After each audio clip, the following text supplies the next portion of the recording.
So I was in Pakistan recently, staying at this beautiful homestay in the mountains.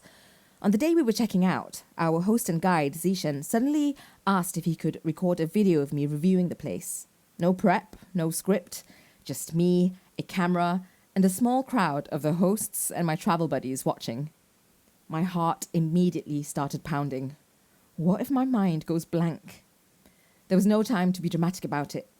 I knew the spotlight was on me and I had to show up. Plus, I wanted to give back to the people who had given me so much and made my trip so memorable. So now was my chance. So I stood up straight, put on a smile, took a deep breath, and focused on all the great things about the homestay, like the wonderful, warm hosts, the amazing food Zishan's mother, Auntie Hasina, cooked for us, and the breathtaking mountain views. I pretended I was used to speaking in front of an audience. And you know what?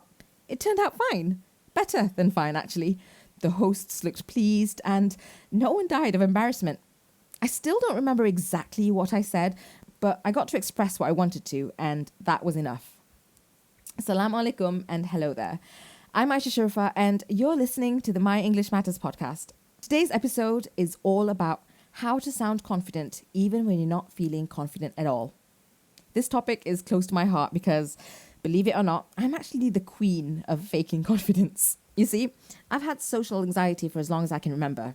Now, I've never been officially diagnosed or anything, but I've definitely experienced moments of panic when all eyes are on me and my brain just blanks out. But the funny thing is, most people who've seen me speak or present have no idea. They assume I've got it all together. And that's the power of sounding confident, even if you're not feeling it. So in this episode, I want to share a few tips and strategies I've personally used to get through presentations, meetings, and even casual conversations without letting my nerves take over. And trust me, if I can do it, so can you. By the end of this episode, I hope you'll have some practical tools you can use the next time you need to speak up, even if you feel like running in the opposite direction. Ready? Let's get into it. All right, so the first tip to sounding confident, even when you're not, is to, number 1, reset your body and ground your voice.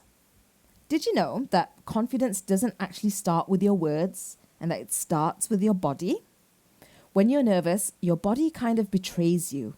Your shoulders rise up to your ears, your jaw tenses, your breath goes hollow, and your voice gets stuck somewhere between your throat and your brain. And suddenly, you sound unsure, even when you do know what you're talking about.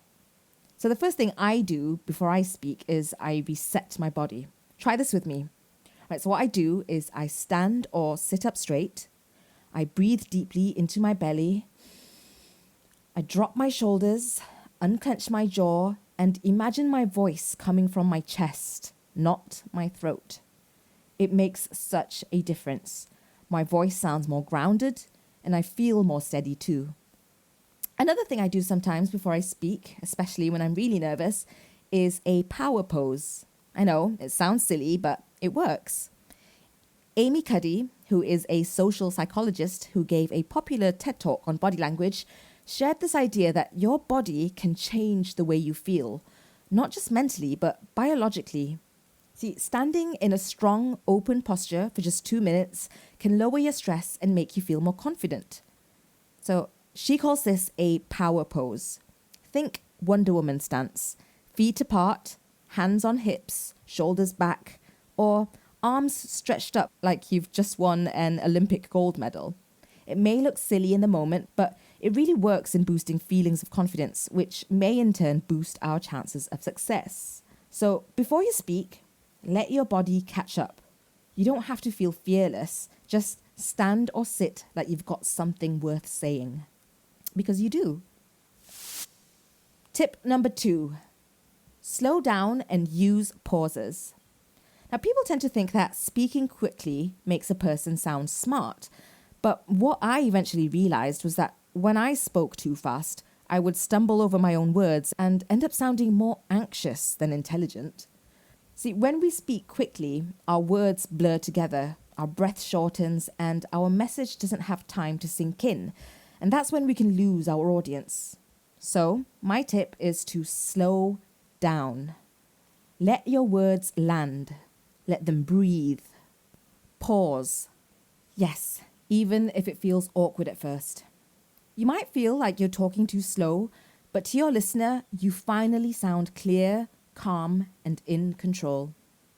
Even a short pause, like 1 or 2 seconds, can shift the entire energy of your message. It gives you space to think, and it gives your audience space to absorb. Now, you might be wondering, okay, but when exactly do I pause? So, here are a few good moments to practice pausing. Number 1, before you begin speaking. Take one breath, settle your body. It gives you a moment to ground yourself, and it signals to your listeners that you're about to say something worth paying attention to. Number 2, after you've made a key point, let it land. Don't rush into the next sentence. If you've just said something important, give it a second to breathe. Silence lets the weight of your message sink in. Number 3, between ideas or steps. Think of pauses like punctuation in speech. A short pause between your points helps your listener follow along, especially if you're listing something or explaining a process. Number 4, pause when you need to think. Instead of saying or just pause. It makes you sound more thoughtful, not less. Number 5, when you want to add emphasis. If something's funny, dramatic, or meaningful, give it space. Let the silence do some of the talking. Even short pauses show that you're not scrambling, you're pacing yourself. You're letting your ideas arrive instead of chasing them. Now, remember this: confident speakers don't rush. They know their words are worth hearing, and that's the energy you're building every time you slow down. So yes, you'll feel like you're going too slow at first, but your listener will finally be able to absorb what you're saying. Tip number 3, cut down on fillers. So let's be real, we all use fillers. When we're thinking on our feet or buying ourselves a moment, we sometimes feel the need to fill the silence. So out comes the fillers like the ums, the likes, the and the you knows. These little fillers are normal. In casual conversation, they help us sound human and relatable. But when they pop up in every sentence, they start to get in the way. They start to become distracting. And sometimes, even without realizing it, they can make you sound unsure of what you're saying. Now, I'm not saying you need to eliminate them completely. I still use them too, especially when I'm relaxed or talking off the cuff. But if you're speaking in a meeting or doing a presentation or even just trying to sound more confident in English, cutting down on fillers can make a huge difference. Here's what helped me. I started replacing with silence. At first, the silence felt terrifying. I used to think, oh no, I've paused. They're going to think I've forgotten what I'm saying. But over time, I realized something. Other people don't panic when you pause. They actually lean in. In fact, this links back to what I mentioned in point number 2. Slowing down and allowing space between your ideas creates presence. It makes you sound like you're thinking, not panicking. And that's a good thing. Even a 1-second pause instead of a string of fillers gives your words more weight. You sound more thoughtful, more composed, and more confident. If you struggle with transitions or tend to speak before your thoughts are fully formed, try prepping a few sentence starters that can help you ease into your ideas without panicking. Some of my favorites include, what I want to highlight is, here's one way to look at it. I think the key thing here is, let me give you an example. These kinds of phrases give your brain a soft landing. Instead of panicking into using a filler, you're shifting into structure, and structure makes you sound intentional. So yes, fillers happen, but with a bit of awareness and practice, you can start to replace them with space, clarity, and even something more useful. Tip number 4, make eye contact, even on Zoom. Look, I know eye contact can be intimidating, especially if you're shy or socially anxious. I get it. For years, I avoided holding eye contact for too long because it just felt too intense, like people could see too much. And for someone who was more comfortable hiding like I was, being seen was scary. Eye contact used to be really hard for me. So I have a personal story that I want to tell you. I used to be quite overweight. And when I was overweight, I would avoid looking people in the eye, especially strangers or people who I thought might judge me. I didn't want to invite attention. I didn't want anyone looking too closely, so I kept my head down, looked away, and stayed quiet. But here's the thing that I eventually realized. Avoiding eye contact didn't make people stop noticing me. It just made people stop engaging with me. I looked uncomfortable, like I didn't want to be seen, and people sensed that, and they mirrored that energy. They'd ignore me, or brush past me, or talk at me instead of to me. And when I lost weight, I started feeling better about myself, not just physically, but emotionally. I felt more open, more willing to be seen. So I started doing something really simple. I looked people in the eye. I smiled more. I allowed myself to be present with people, even just for a few seconds. And almost immediately, everything changed. People responded with warmth. They treated me differently. Not because I suddenly fit into some societal beauty standard, but because I was showing up differently. I was more here, more comfortable in my body, and more open with my energy. Now, people may assume it's all about how you look, but honestly, from my experience, people mostly mirror what you put out. If you carry yourself like you want to disappear, people will treat you like you're not there. But if you show up, even just by holding someone's gaze for a second, they respond. And yes, even on Zoom. It may feel weird at first because your instinct is to look at the person's face on the screen. But if you can shift your gaze up just slightly to the camera while you're speaking, it creates the illusion of direct eye contact. The person on the other end feels your focus, your presence. So whether it's in person or online, eye contact isn't about being bold or aggressive.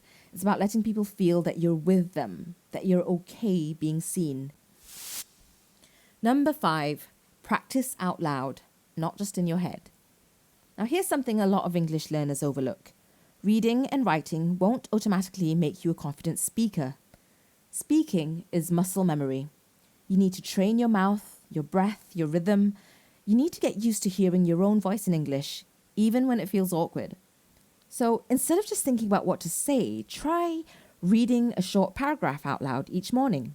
Fun fact, I still read out loud a lot, especially if I'm reading fiction. I like acting out the dialogue and pretending I'm voicing every character in the book. It's an exercise in intonation and is a bit like singing. Another thing you can try is practice using useful phrases in front of a mirror. You can also record voice notes to yourself and listen back. You can even try narrating your tasks out loud. I do this while cooking sometimes, like I'm in some kind of cooking show. The more you practice speaking out loud, the more natural it becomes. Another thing that helps, using a simple speaking framework. So sometimes we freeze, not because we don't know what to say, but because we're not sure how to structure our thoughts.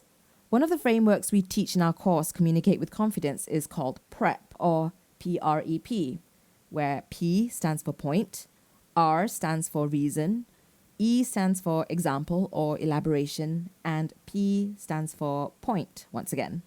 So here's a quick example of how PREP can be used. Let's say someone asks, "Do you think learning English is still important in today's world?" You can answer like this.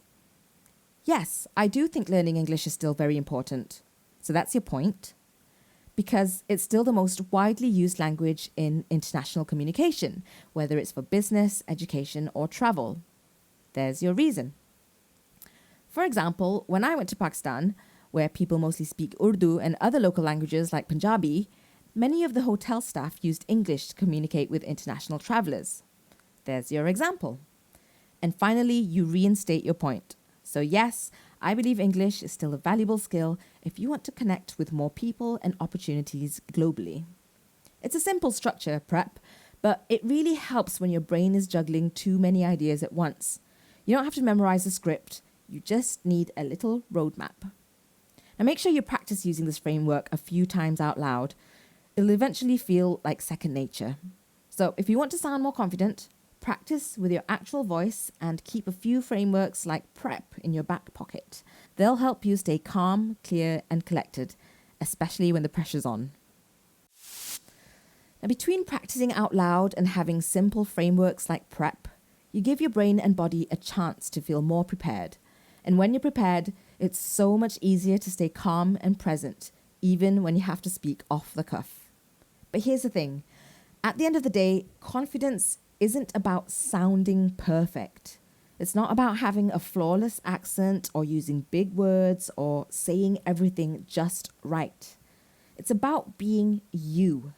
So tip number 6 is be authentic. Now, this might sound like fluffy advice, but it's really not. Being authentic can be one of the hardest, most powerful things that you can do.